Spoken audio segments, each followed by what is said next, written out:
Wait.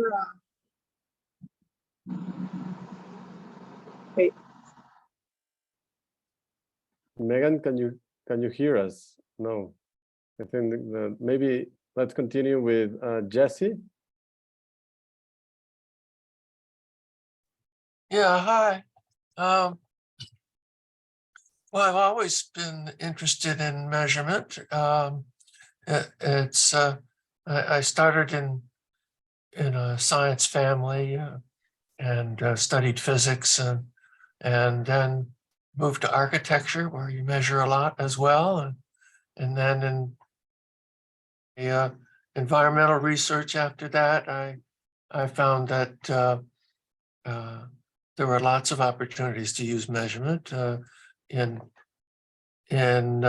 understanding the energy flows in houses, in doing a sustainable or solar design, and then I wrote a paper several years after that on the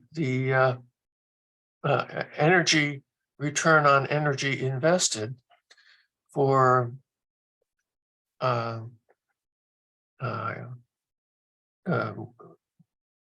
windmills and in Texas and a lot of other things.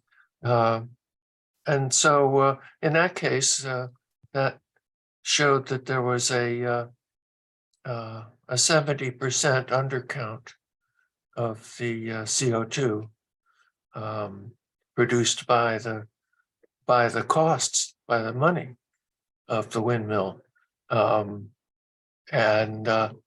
that we don't count the costs of the money, as that was ruled out of sustainability by the global institutions right after the Brundtland report defined it holistically. The global institutions defined it to fit the purpose of sustaining finance. So I've been all around the subject and still working on a lot of creative things. Great, thank you, Jesse. We'll continue so we can finish this introduction. Joel, maybe Joel, you can introduce yourself. Yeah, hi. Very briefly, if you can. So yeah, sure. Thank you. I'm based in the UK, southeast coast in Kent, and have been sort of involved in regenerative work now for a few years. Work at a company called JET Group. We're focused on regenerative transitions for cities, regions, companies, and very interested in sort of developing the thinking around measurement for whole systems work, because I don't think anybody is doing it very well, at least not that I'm aware of. Yeah, the biggest challenge. Yeah. Thank you, Joe. I don't know who you are. M. Pescador, can you introduce yourself? Can you hear me? Yes. Okay. Thank you. Excuse me. I've spent about 3 years' time in the Napo region in Ecuador, which is why I'm interested in this. I just heard about the whole conference from a friend because she thought I'd be interested. I've been around various forms of regenerative action for a very long time. I'm an independent researcher, but I'm also affiliated with a place called Centre for Agroecology, Water and Resilience at Coventry University in the UK, where I participate in various aspects of food systems transformation, research and project management and so on. I think that's all. I'm very interested in what you're doing. I have a very strong emotional connection with the Amazon, having spent quite a bit of time there since about 2005 and have some close connections, friendships there, and anything we can all do to help people and planet, especially in the Amazon, because we are probably dependent on it and on the rest of the planet. Yeah, that's all. Thank you.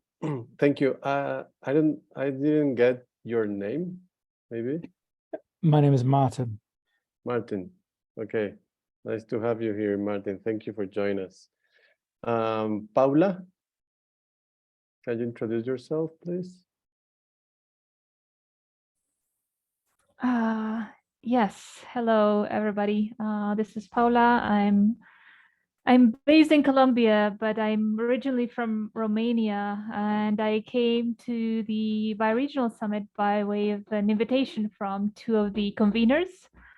Melina was my professor at a Master's on Sustainable Life Systems that I did. And I also worked with Ben Roberts on research about regenerative funding governance. So I'm pretty interested in regenerative funding because of the dysfunctions that other participants here in the call have talked about. And also, I think the Amazon is, from many points of view, the heart of the world. I'm really attached to the Amazon, and I'm just curious about your work there. Thank you. Thank you. Nice to have you with us. And last but not least, I think that was Michael Lennon. Can you introduce yourself, please? Hello, I'm Michael Lennon. Sorry if I'm panting. I just got off the bike and I'm walking down the street. Okay, no And worries. the street that I'm walking down is on the Potomac watershed, Piscataway land, for many that now means Washington, D.C. And I was trying to figure out what would be the most useful thing to share that is distinctive.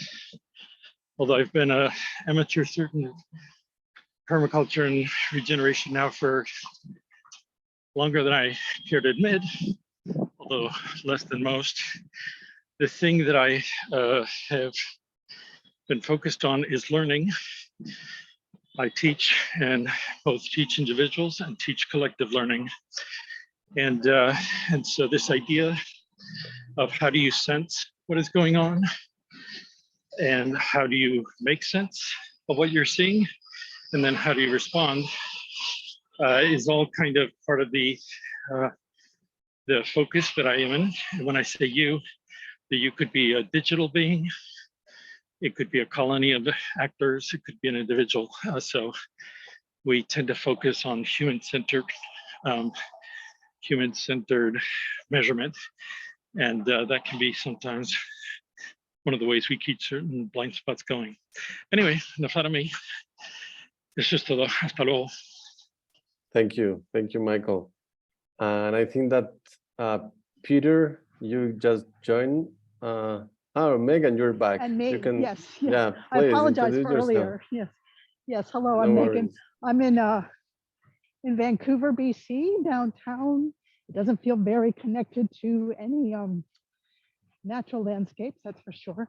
I'm involved with ecological restoration, and I'm very interested in the role that monitoring plays in that, and also in trying to do it in the context of bioregionalism. And I'm also involved with the Earth Regenerators, and yeah, I'm really learning a lot from this summit, sort of thinking in a deeper way about bioregionalism and what that means. So I'm really happy to be here. Thank you for being here. I think that my colleague is here, Udi. Maybe you can just introduce yourself briefly, and then I will share a little presentation that will guide us with the key questions that we have, and then we can begin the conversation. So Udi, just say hi. Hello, everyone. Sorry, I was a bit late. It's been a bit of a crazy morning here with school run. I'm calling in from Hawaii. So greetings to you all from Hawaii Island. And just to say, I mean, I'm sure most of you have heard the news already, but it feels like the Amazon breathes a little easier this morning after Lula's victory yesterday.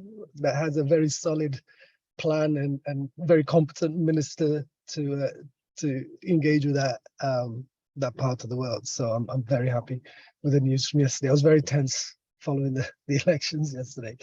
Yeah, we're really excited. Thank you for being here. Really excited that you came and you're interested in co-learning and collaborating around these questions that for us are very present for us too within the Amazon Sacred Headwaters. So I'm excited to engage in this conversation with you all. Great, So. thank you, Udi. Thank you, Udi, for joining us. And yes, we are all happy because we breathe again. Especially the Amazon is breathing a little bit more than yesterday.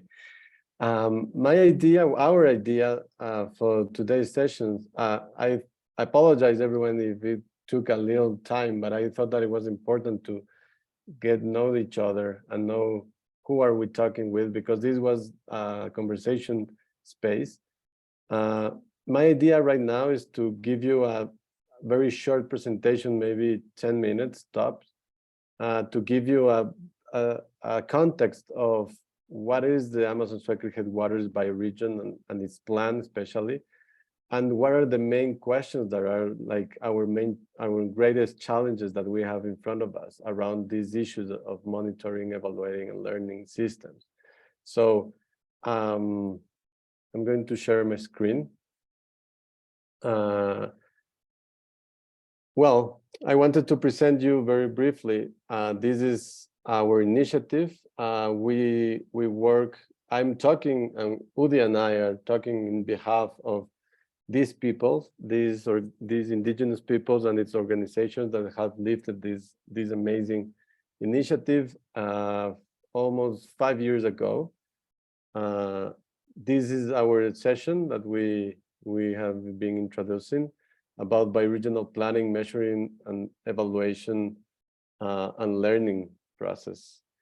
So I wanted to give you this context about the initiative. This was born in 2017 as an urgent call from the nationalities and indigenous peoples of Ecuador and Peru to permanently protect a mega diverse bioregion of more than 35 million hectares. 60% of this bioregion is composed of a mosaic of protected areas and indigenous territories, and is not any bioregion. It has its own particularities. So this initiative presented, and we worked like for more than 2 years from now. We work in this bioregional plan to try to articulate realistic and viable solutions to address the economic and social challenges that we are facing in this bioregion.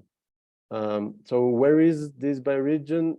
Here's a small quote of The Guardian, an article that was published recently, that they call it a cultural and ecological jam. So this jam is a jam because of this specific ecosystemic particularity. Here you see the South America, right? The South America continent. Here is the Amazonian biome. And this is a study made in 2010 of Baz and their colleagues. They were seeking for the hotspots of biodiversity, where most diversity were found was in this small area here in the Ecuadorian line. This is the Ecuadorian line.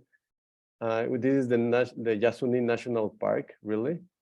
And this hotspot has the particularity of being in the connection of the Ecuadorian line, latitude 0, let's say, the Andes range, and the Amazonian biome.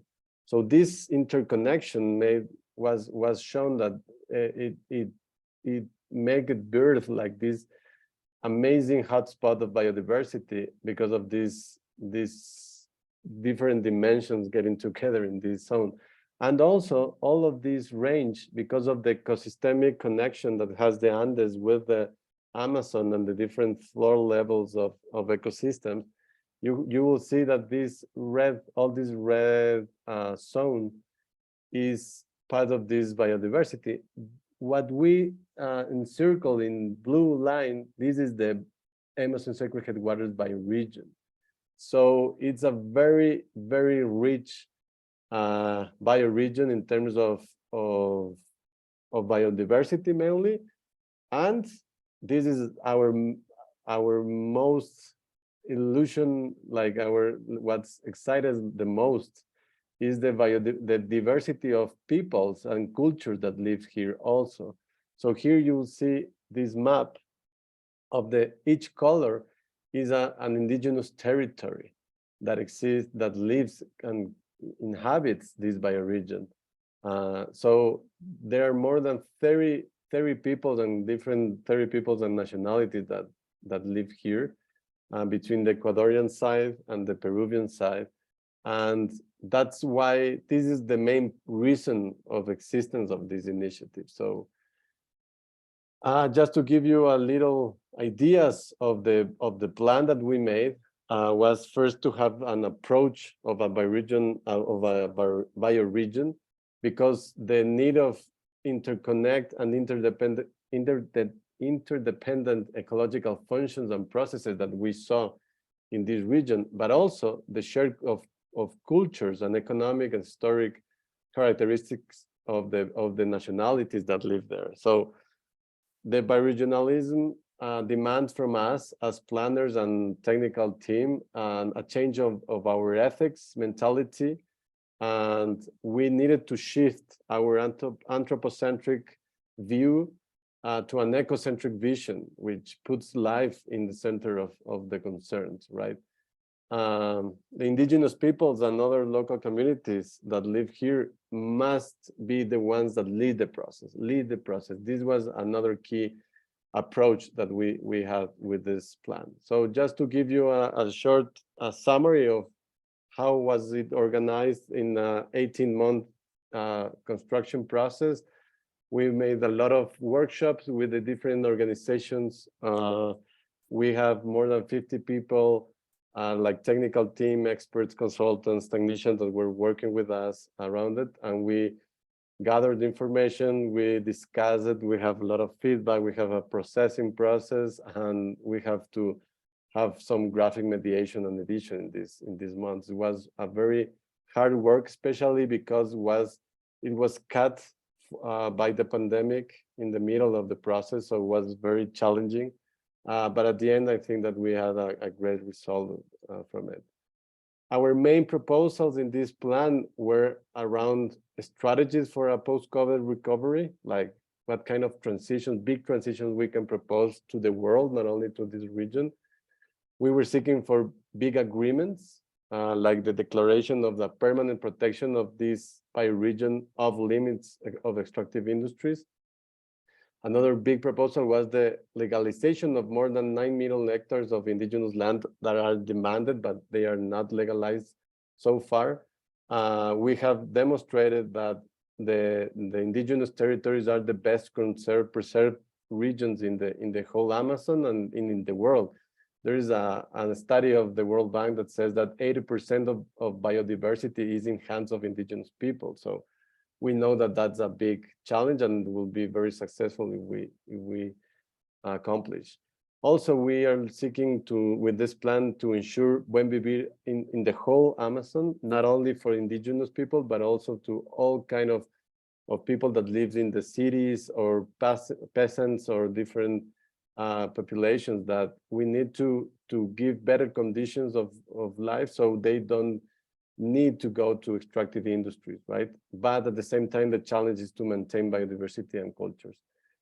We also made a prioritization of 20 million hectares that need to be protected to maintain ecosystemic connections and connectivity, as well as the restoration of more than 8.7 million hectares that we know where we have to put all our efforts in defending this zone because of the need of ecological connectivity. And lastly, we propose a Sacred Headwaters Fund so we can use that money for the implementation of all of this. This was our, like, after we made a big diagnosis of the situation, we analyzed the need of a paradigm shift because of the tipping point that is the business as usual is leading to a tipping point. So we propose with this plan a transition model where we begin with maintaining fossil fuels and extractive industries of limits in high ecological and cultural value zones. We propose to create new metric systems. This has a lot to do with the MEL system. We are proposing new indicators that comes from the territories and how we evaluate them. So that's a big issue that we're working on. And also we have to support new economic alternatives to address the needs of the local communities. So this is our vision to 2030 with the plan that the Amazon Sacred Headwaters is permanently protected and restored as a living bioregion inspired by indigenous people's forest stewardship, vision and practices. And we see that in 2030, the people and forests are flourishing with a prosperous and inclusive well-being economy. The region is contributing to reversing global warming and biodiversity loss and is an inspiring model for just ecological transition. This was the main objectives of the plan. I'm not going to go in deep to them, but with this, we around those objectives, we defined 9 pillars of action that has to do with technology and transportation, connectivity, territorial governance, indigenous self-determination, renewable energies, transition pathways in the paradigm shift, education and ecological consciousness, intercultural healthcare, smart planning, right to the city and social housing. This has to do with big cities in the Amazon, forest economies and regenerative entrepreneurship, and conservation and restoration of forest and river basins. So each of these pillars has different actions that are proposed in each of them. So it's very complex, very complete, but I don't think that here we have the space to discuss each of them. Our idea was to talk to you about where are we now? And this is, I think that this is the most important thing about this presentation, maybe. First of all, we are trying to implement the prioritized pilot projects that are proposed in the plan. You have like ecotourism, you have bioeconomy entrepreneurships, you have community monitoring of the forests, for example. These are projects that are ongoing. So it's very interesting to see that we are not just talking of theory, we are like implementing in the present days with the resources that we have, that maybe are not enough, but these we have called like pilot projects so far. But we are also measuring and evaluating. So this is just a short screenshot of we have a GIS platform where we process the information. Here you can see, for example, just an example of how we have seen the prioritization of conservation, how are they linked to the indigenous territories, and so we can give follow and we can evaluate how are they coming through the process. So we also evaluate how are the situation with the indigenous demands around the legalization of lands. In the right map, you can see the red zones are indigenous demands of legalization. So that's how we are working in advocacy and different legal processes. And here our biggest question, and maybe here I will stop. I will give the word to my colleague Udi, because here these are our kickstart questions that we have, are like challenges that we're facing so far. And we think that a discussion with you around suggestions and ideas of how you think that we can do this maybe will be very helpful for us, and this is the idea of this space. So I will finish here my presentation, and Udi, you can compliment me if you can, please. Yeah, thanks, Juanma. So So we wanted to spend the next I guess 45 minutes that we have really engaging a deeper conversation with you all on these questions. As Juan Manuel mentioned, that just like the planning process was a participative process, we have this big question of how do we involve communities in the territories in the monitoring, evaluation, and learning part of this as well. And so we wanted to open up the conversation to see and for you to share any experiences that you've had of engaging with this kind of process, right? How to involve people, what's the methodology that you were guided by. And I mean, maybe we can take the first two questions together as an opener. And also, given that we are trying to shift in a way, the paradigm too, from the more conventional, maybe economistic things, which tend to be measured in monetary valuation processes. How do we incorporate new paradigms? And I know that some of you might have engaged with whether it's the donor economics model or another kind of well-being indicators or other things that you look and you pay attention to, how that might be done as well in this particular context. So I think the way we thought about this is that we'll just open up at this stage, and if people want to share any experiences or practice that they've had, or just ideas or examples that they've come across, I think would be incredibly useful for us. We're genuinely at the stage of just wanting to collaborate and think together with other people and find ways of implementing this next stage of the bioregional plan. So yeah, is that good, Juan? Shall we yeah. So maybe we can, yes, perfect. We can stop sharing the screen so we can see each other a bit more. And as we have like 40 minutes, I would suggest we spend maybe 20 minutes, 15 minutes, 20 minutes on this. And then we want to spend a little bit of questions on a bit of time on the other questions. And then we want to just have a few minutes at the end just to see if there's any next steps that people want to do, any more concrete things, follow up or other meetings or resources or whatever, but we'll leave a bit of time for that at the end. So does anybody want to share anything in their engagement with these questions or practices?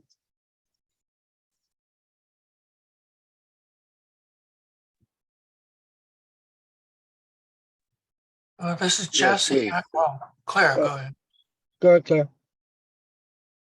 Hey, okay, so I am going to just bring in my perspective, which often will feel like it's coming at the problem in a way that maybe people initially don't think is helpful, but honestly, I just haven't seen a more effective way. Is sometimes I think we stare at the problem and we think if we go straight at the problem, that that's the way in. And in the work that I've done as a community artist and working with communities, I've found it is so incredibly effective to help create the conditions for a community conversation where, one of the projects I've used, it's called All Beings Confluence. It brings people together in a sort of celebratory manner, talking about all life is interconnected, interdependent.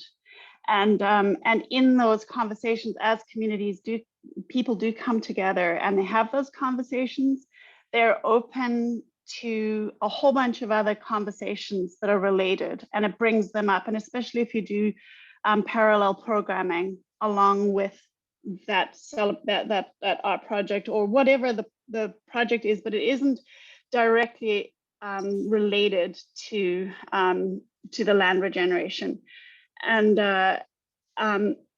and what happens, and the thing that I think is so important about it, is that in a general sense, many people just they're not actually thinking about the bigger piece. They're sort of worried about it, but they don't really want to have a conversation about it. And when they're engaged in a way that it makes sense to them, most of those people aren't actually going to get involved in the project that you're interested in, but they are are excited about the conditions that have been created so that the people who are doing that work are then supported, because when people are engaged, they're excited, and the next step is like, well, this is important. What do we do about it? So there's that. And yeah, I don't see that methodology. I think it's probably used a lot more in South America than it is in other parts of the world. But I just wanted to bring that up, that that often just creating the conditions are yeah, and I've got a lot more to say, but I just wanted to bring that piece in. Thank you, Claire, for sure. I don't know, Joel, you are raising your hand. And then Jesse after. Oh, Jesse, you. So Yeah, Jesse might have gone in before me. Jesse, So, yeah. go ahead, Jesse. I'll go after. Oh, okay. Let me lower my hand. Yeah, I was just thinking that in the Amazon, you're working with a lot of people with at least indigenous connections and some kinds of conversation about the signs, natural signs of change that indigenous people live by. And there probably are some that you could measure and note the growth and decay curves of, and indicating the presence or absence of various processes. You know, that one of the things that the world community is failing to do, of course, is reading the signals from nature about our need to change plans on economic growth. And so that's the biggest thing around, and I have been studying that. But there are lots of other kinds of indicators that you could begin to develop and find out which are reliable. That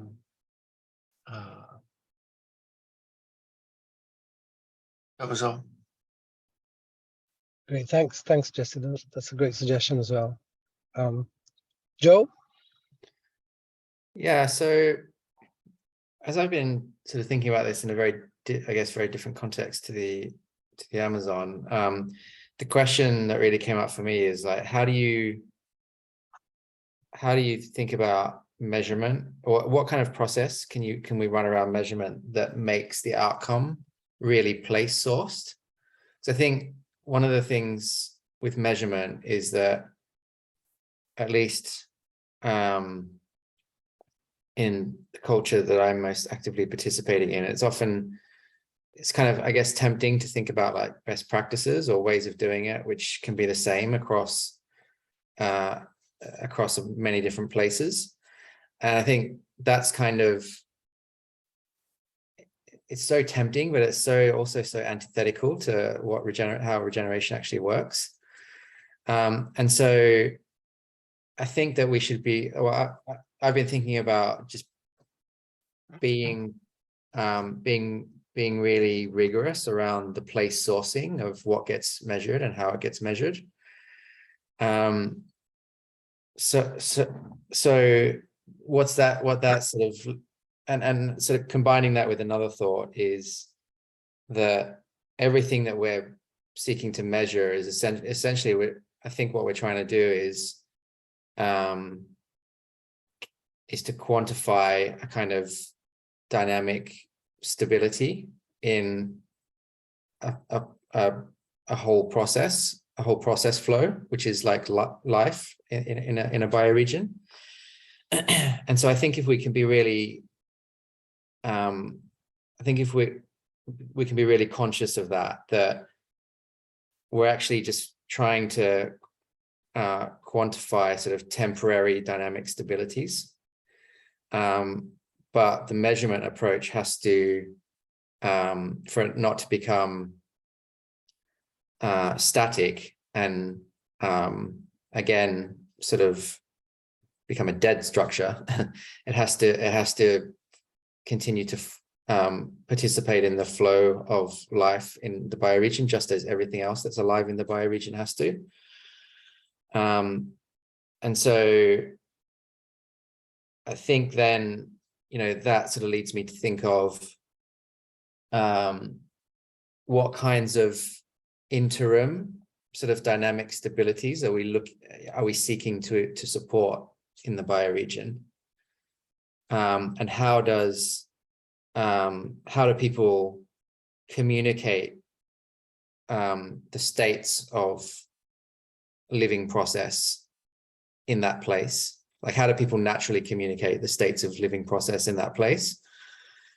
And so I think if we can start from those two ideas, then I think we can run a process in that place which leads to a unique measurement and communication system in that place that is seeking to remain alive and living as a part of the living process flow in that place, and is also sourced from the ways in which the people in that place communicate already about the state of their place.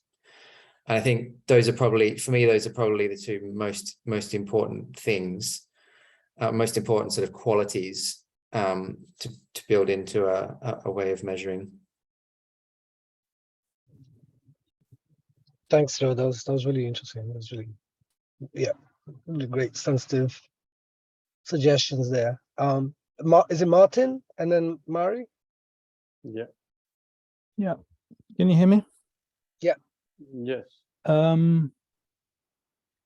Well, I think the whole measuring and metrics discussion and all the practical initiatives are very interesting. I also put a link to something in the chat, which relates specifically to the stuff I'm doing in food systems transformation research. But something that comes to mind in this particular context about the Amazon is the different paradigms of thought that are involved. So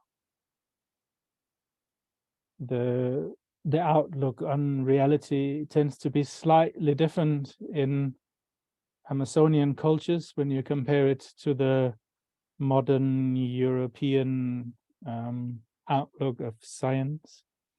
And I wonder if that's something that you're thinking about at all. I suppose like a very, very simple example to illustrate this difference that I'm talking about, and which comes to an expression when you talk about measuring things, is that an ecologist that comes to the Amazon will say, oh, there aren't many natural healers or shamans or whatever the word is anymore here because the rivers have run dry and the communities have been contaminated or in other ways affected by these outside forces. But in some communities in the Amazon, they will see it the other way around and think it's because that there aren't these magical practitioners looking after the rivers that they have disappeared. So you have on the one hand a worldview where we say that climate change and developmental impact is destroying the river and therefore the culture is disappearing, but other people in the region will see it the other way around. And there's some sort of fundamental issue about being able to incorporate local cosmovisions in a way that that respects those local traditions and ways of knowing and these knowledge systems and these kinds of indigenous sciences, if you want, without coming into conflict with what is called a scientific Western modern whatever laboratory view. I hadn't really thought about that for a while, but it's something that I have worked on in various contexts over the years, and so maybe I'm rambling a little bit, but I don't know if I made sense. No, that's No, great. yeah, you totally do. Makes complete sense. Yeah, we've been thinking a lot about these different cosmovisions and how they can be integrated or created some hybrid of mutual conversation between them. I think that's really, really key. Mari? Yeah, my thinking goes very much along similar lines as I guess Martin of yeah, and Joel too, of how yeah, the place sourced how the metrics and indicate what's being measured should be in some way placed and appropriate to the context and sourced from the community itself.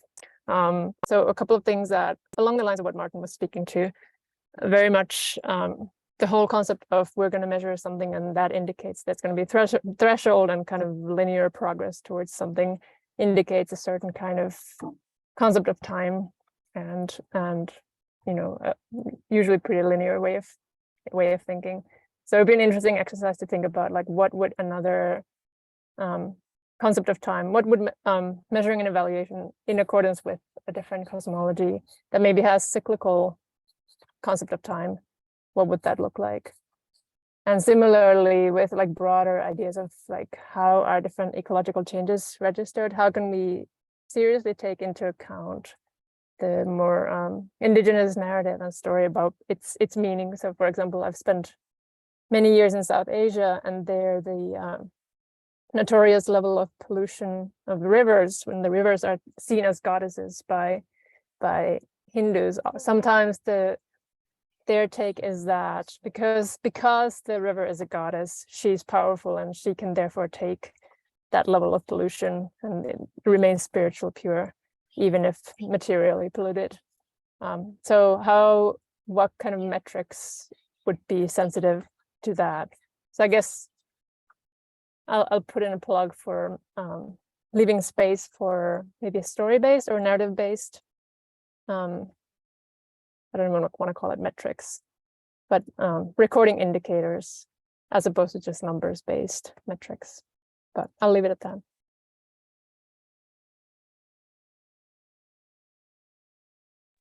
Great, thanks, Mari. That was really interesting too. Thank you. Paula?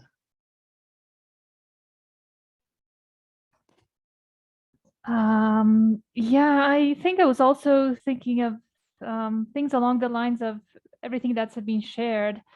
I started thinking about, okay, what's the role of measurement and evaluation, of what's the role of thinking of establishing metrics, because there's this very Western way of thinking about this concept of measurement and evaluation that's, I don't know, needs to be framed, you know, and we need to be aware of. And one of the ideas that I've been thinking about lately quite a lot is the fact that we're often trying to measure like very visible outcomes, and it's interesting to focus on processes, on like this dynamic, along the lines of what Joel also said about these dynamic processes that we should sort of evaluate, though I'm not even sure that that's a word to be used. And thinking about this regenerative thinking, like the characteristics of living systems as viability and vitality and the capacity to evolve. Like what are the processes that, and how can we measure these characteristics in like living processes, and also taking into account the realities and the cosmovisions of the Amazon, not our own. And yeah, that's my these are my moderately coherent thoughts, not very, but yeah. Thanks, Paolo. No, that was really great too. I mean, this amazing reflections from all of you. I think it's really, really exciting. I don't know if it's Catherine first and then Laurent. Catherine, you wanna go? Sure. I really appreciate this whole conversation. I'm grateful to all of you. I can tell our hearts have been in this for a long time. I would say, for me, absolutely, cosmovision is important. And what we learn from so many of our Indigenous friends is what people are talking about, circular time. And how do you go from a circular knowing to linear? And I guess I want to say the process for me is what is critical. I studied with Christopher Alexander at UC Berkeley and have spent my company's lifetime of over 25 years trying to work on patterns and the deep listening that come from places and placemaking, and have worked with different cosmovisions in different nations. And I feel that it's a real opportunity for us to deep listen, really to learn really deeply, how do these different cultures monitor? What do they see, listen, hear, taste, feel, know? How do they learn from, their own worldviews, whether it's a dream or something that is messaged to them? Because my personal belief is that we all have these capabilities and capacities, but that, because of circumstances or whatever, we've become inured to them. And so for me, I think there's an opportunity in the process of understanding to awaken in ourselves and in humanity what we're here to do at this critical time. And so for me in our company, it's a both and. Yes, we apply for and make economic, scientific systems work. And we also understand that sometimes even an ecosystem national evaluation that we're trying to map on a living building doesn't even include the sun, that we have holes and gaps in the tools that we're using. And I think mostly it's that whole sensing that allows you to be honest about what we're missing, and to really keep failing over and over again, and keep monitoring and just keep refining what we're learning, and recognize that it's an open process, that maybe we never know exactly, but that it's in the process of becoming. And I think it's also a message for us that will impact more than just this place. So thank you so much. Thanks, Kath. These are really great reflections. I'm really excited to think through with all of you these questions. Laurent, if that's how you pronounce it, Laurent. Yeah, thanks, Udi. Laurent. Yeah. Well, you've got a big job, right? There's so many. Well, first, the plan you've outlined is quite complex in itself and diverse. But just hearing all these answers and how do you make sense of it all and how do you integrate it all is fascinating. I guess there's a few different news, good and bad. The Mel is a bit of a galaxy, right? I would call it's a field of practice that is at its teenagers years, right? There's a theoretical construct behind it. It's been on, for 30 years or so. There's enough now that you can even do a master or PhD in Mel. At the same time, there's not a lot of regen Mel at the moment, but that's probably virtue of the fact there's not a lot of regen initiatives or lot. But there's a lot of Mel of complex initiatives akin to yours. So I think there's a lot of lessons and models and processes you can actually look up to, because I don't think you are in a unique situation here. Now, the initial questions you asked were related to participatory Mel. I'd suggest that you're on the right track, right? It sounds like the whole planning system and the whole planning process has been very participatory. Well, Mel in many ways is just the other face of the same coin. Planning and Mel are the pretty much identical processes. They go through slightly different methodologies and tools, but they're very similar. What you now probably need to do is to construct a Mel system. And I would probably suggest that the first question that is worth asking is, what is the difference between monitoring, evaluation, and learning? And you'll find that they meet very different needs and they require very different approaches and very different tools and processes. And perhaps you don't need the three of them, or perhaps you do, right? But I'm speaking from a more methodological perspective here, right? And then there are different steps, the 6 or 7 steps to go through if you want to establish a MEL system, invariably so. Call it the way you want, use different terms. To establish a MEL system, you need to go through this process. So, and the things that we've heard today, I think are all valid, right? Qualitative versus quantitative. Joel, you were talking about, you know, having specific ways of understanding, of measuring impacts or place source impact. Well, you can establish, you know, you can establish generic set of measurements and specific set of measurements, and you can play with those two different dimensions of your measurement toolkit. So I think there's a lot that exists out there that you could look up. And yeah, all the best. It sounds like fascinating, complex initiative. Thank you, Laurent. Thank you for pointing out all these. And yes, as you said, there is a vast experiences and literature on different kinds of projects that we could learn from, including participative methodologies as well. A number of people are trying that as well. Shant, you have your hand up? Yes. Sorry, I was looking for a certain thing to share. I love what everyone has shared here in regards to different ways of looking at and measuring and understanding. It's really fascinating coming from this perspective that I've I guess come or been using or been found useful.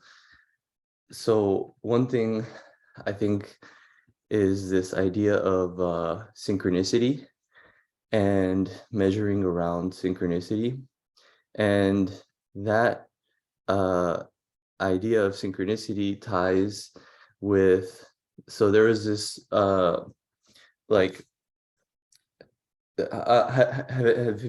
has people here heard of this guy named Jose Arguelles? He was a teacher and kind of like visionary, and he studied the Mayan timing system and then kind of distilled the mathematical principles around that and kind of recreated a modernized using those principles, a modernized calendar system that like synchronized with like this massive supernova event. So it kind of, that calendar system is kind of like this for the era that we're heading into. And it doesn't discount the traditional Mayan long count.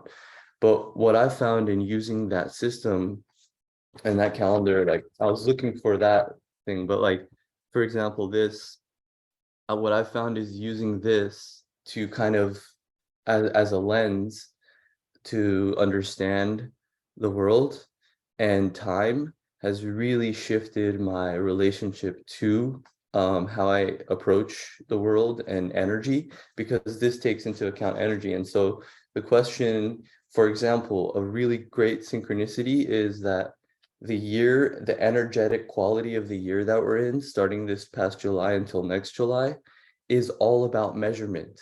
It's crazy. We're talking about measurement right now, but like the literal energetic quality, like the tone, is the self-existing tone.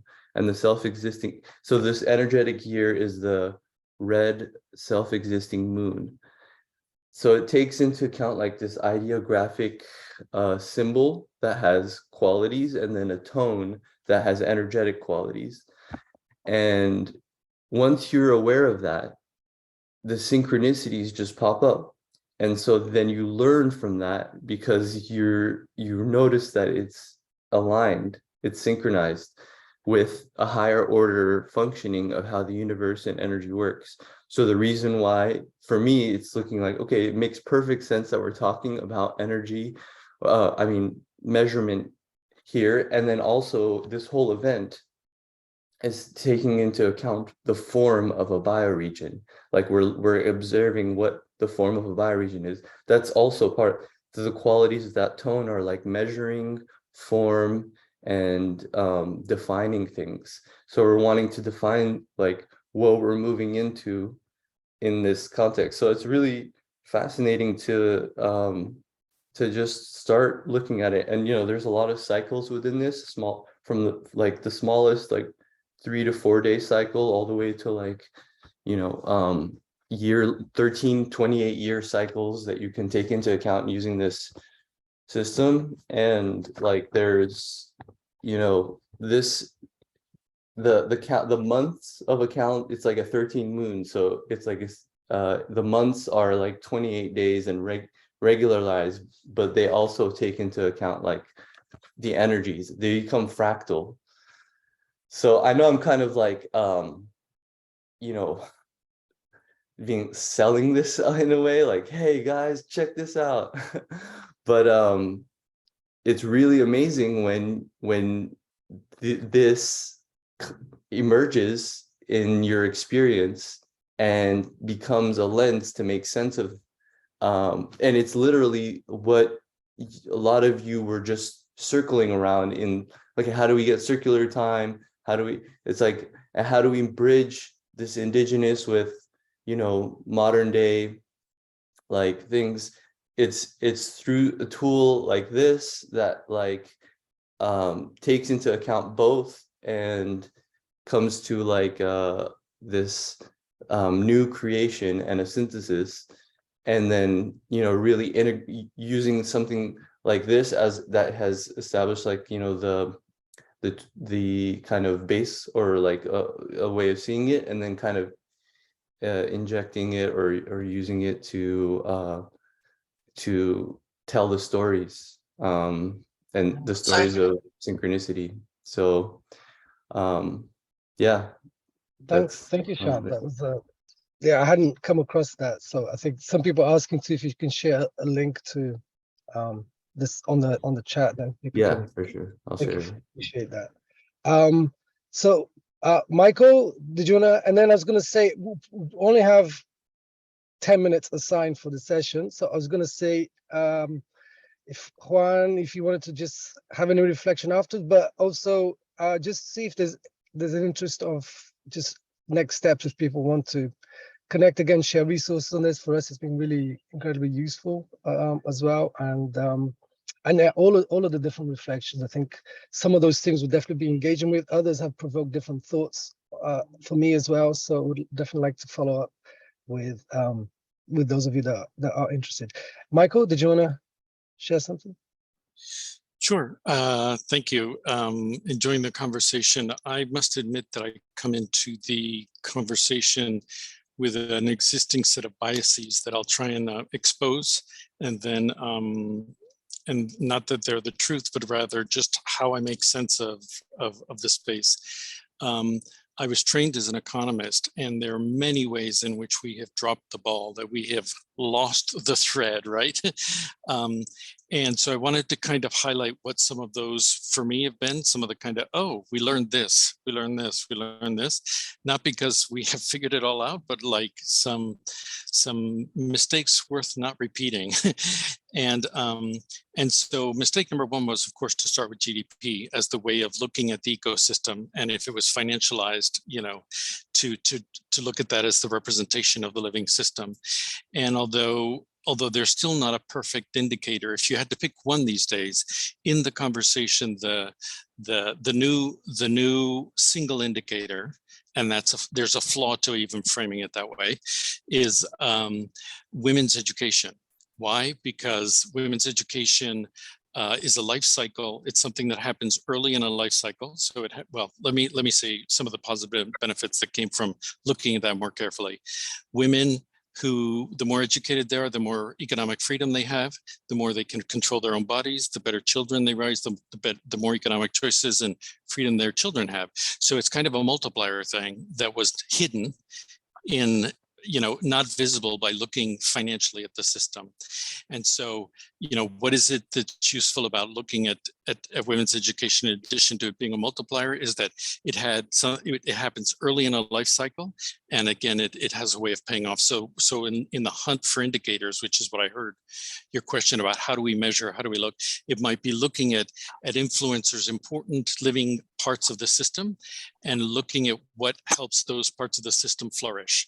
And that'll have a ripple effect across the system.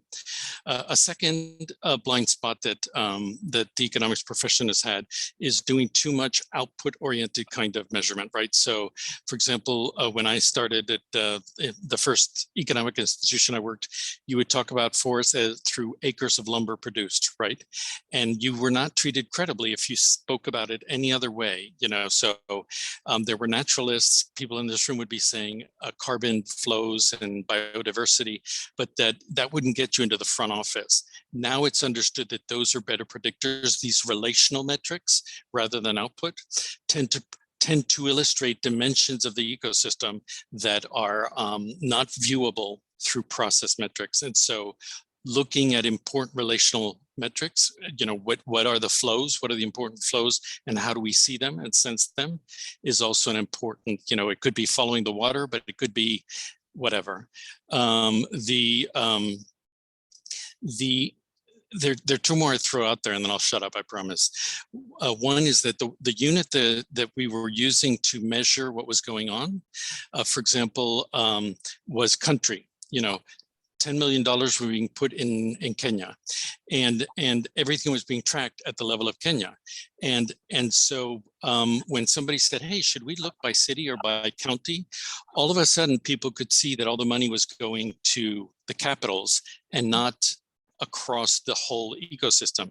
And so it's like, make sure that the unit that you're using to look at the system you're looking at is in fact, not summarizing something that's essential that you're really trying to get at. And then the last one, and this was perhaps the most important breakthrough, in the field of development economics, the most important breakthrough might have been the creation of the World Bank and those kind of nation level banking systems. The second most was microfinance, Eunice, where all of a sudden, instead of doing it through hierarchy, you were creating micro access to capital and enabling folks to co-regulate.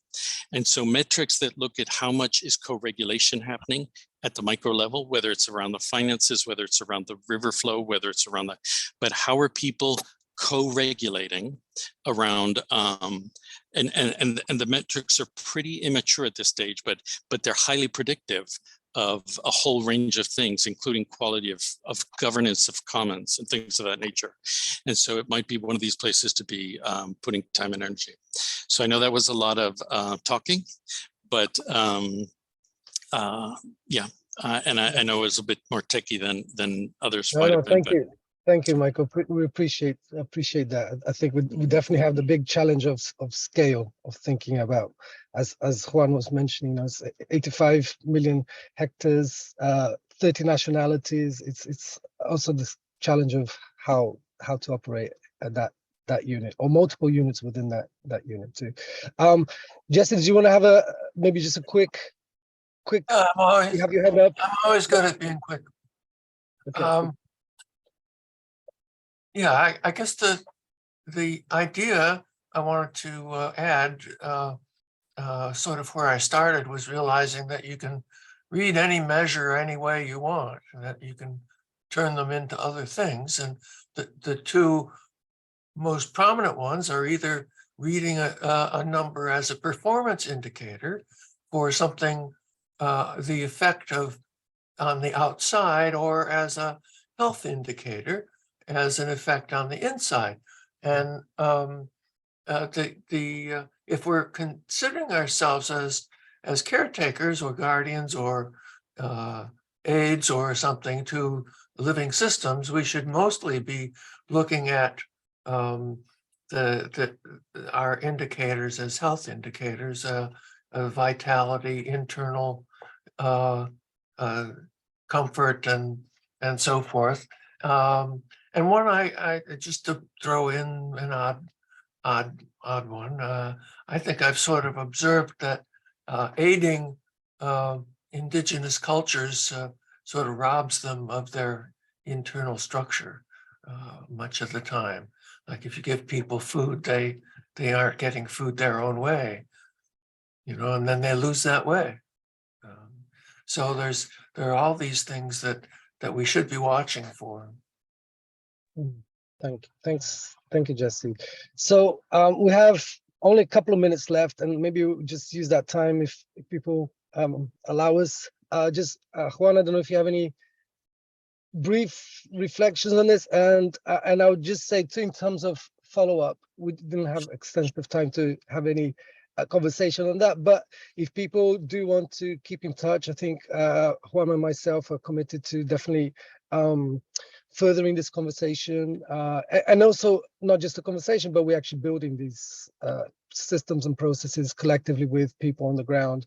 And so if anyone is interested in participating, collaborating in that somehow, we'd definitely love to hear from you. We can share our email, or if you have it already through the summit bios that we have there. But do get in touch with us, and we'd love to hear from you. And one very concrete way that Juan and myself were thinking is that in a few weeks we would host some follow-up conversation for those who wanted to go deeper into this. The other thing that we are looking for is any also resources, examples, articles that if you feel might be relevant for this. I think would be useful for us to see. As Laurent mentioned, you know, that there's other examples and practices. We're trying to see which ones most align with the sense of complexity, both in scale, but also in cosmovision hybridity, if you like, that we're attempting here. So, but just from my side, before I pass on to Juan, I really appreciated all your heartfelt and mindfelt reflections on this. I can see that you've been engaging with these questions for a while, and we appreciate your generosity in sharing that. So Juan, you wanna? Yeah, the same. I want just to thank you everyone, because has been like a rain of great ideas and suggestions and some things that we haven't been thinking of. So I think that we have a lot to process, but we will love to continue this conversation with you. This is an ongoing process. We're just beginning. We know that this idea that Lauren told, like the planning and the mail system, are something that I think that they are complementary. So we now are in the moment where we design the plan, we are trying to implement, but we need this tool mostly because of the importance of learning from the process, like building a process in which we are going to be learning and adapting the lessons learned. So that maybe is our main challenge, and we need to build a robust system or tool that we could use it to adapt to the reality. Yeah, the cosmovision, all of those things that you have mentioned are the most important approaches that we're trying to build. So has been great to hear from you. Maybe we'll love to have a little bit more of time to do it, but yes, please contact us. I will leave also my email. Yeah, there it is. Please contact us. Let's keep in touch, because I think that we have lots of things to learn, and especially to build together. We need collective intelligence in this kind of approaches, especially if we are thinking in the larger scale that we are building this process. So yeah, not much to add to that, Udi. I will leave it there. All right. Well, then, we've managed to finish on time. I thought we, I mean, only because we only took the first question out of the four. But hey, thank you all, and sending lots of Hawaii to you all and to your territories wherever you are. And yeah, I hope to. I'll save the chat. So if you did want to stay in chat, either email us or put your email there, and we can write to you as well. So hopefully we'll meet again within this sphere of engaging with these questions. Thank you right. so much. Thank you all for your participation. It's been great. Thanks, everyone. Thank you.